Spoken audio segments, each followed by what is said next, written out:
Welcome to சாமி சமையல். நாம் இன்றைக்கி பார்க்க போகிறது ஒரு சைடிஷ் சிம்பிளான சுவையான மரவள்ளி கிழங்கு வறுவல். வாங்க எப்படி பண்ணலான்னு பார்க்கலாம். மரவள்ளி கிழங்கு வறுவல் பண்ண தேவையான பொருட்கள்: மரவள்ளி கிழங்கு, கருவேப்பிலை, மஞ்சள் தூள், மிளகாய்த்தூள், எண்ணெய் மற்றும் உப்பு. வாணலியில் 2 டேபிள் ஸ்பூன் எண்ணெயை ஊற்றி நறுக்கி வச்ச மரவள்ளிக்கிழங்கை சேர்த்துக்கலாங்க. மரவள்ளிக்கிழங்கை நறுக்கும் பொழுது நாம் எப்படி உருளைக்கிழங்கை வதக்கிறதுக்கு எந்த திக்னஸ்க்கு நறுக்குவோமோ அதே திக்னஸுக்கு நம்ம மரவள்ளிக்கிழங்கை நறுக்குனா போதுமானது. நம்ம மரவள்ளிக்கிழங்கை சேர்த்த பிறகு ஒரு கிண்டி விட்டுட்டு மூடி போட்டு 5 நிமிஷம் வேக விடுங்களாம்.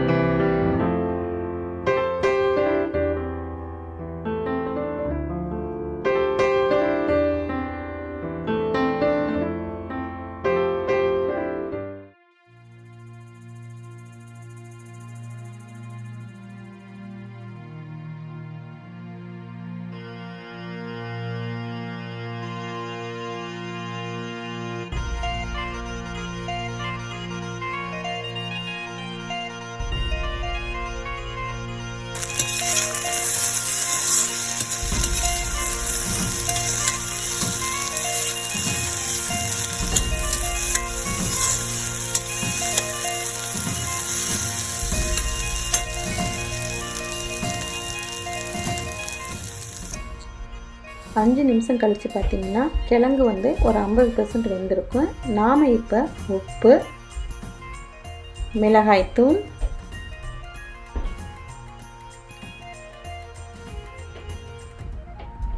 கருவேப்பிலை, மஞ்சள் தூள் சேர்த்து கிளறி விடலாங்க.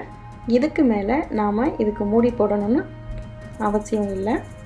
அடுப்பை லோ ஃப்ளேமுக்கு மாற்றிட்டு கொஞ்சம் எண்ணெய் தேவைப்பட்டுச்சுன்னா 1 டேபிள் ஸ்பூன் எக்ஸ்ட்ரா ஊற்றி 5லேருந்து 7 நிமிஷத்துக்கு நீங்கள் இந்த மாதிரி வதக்குங்க.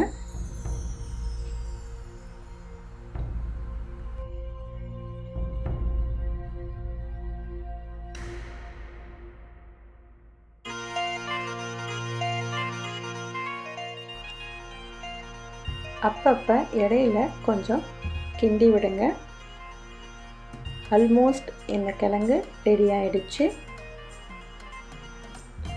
இந்த வறுவல் சாம்பார், ரசம், தயிர் சாதத்துக்கு ரொம்பவே சூப்பராக இருக்கும்.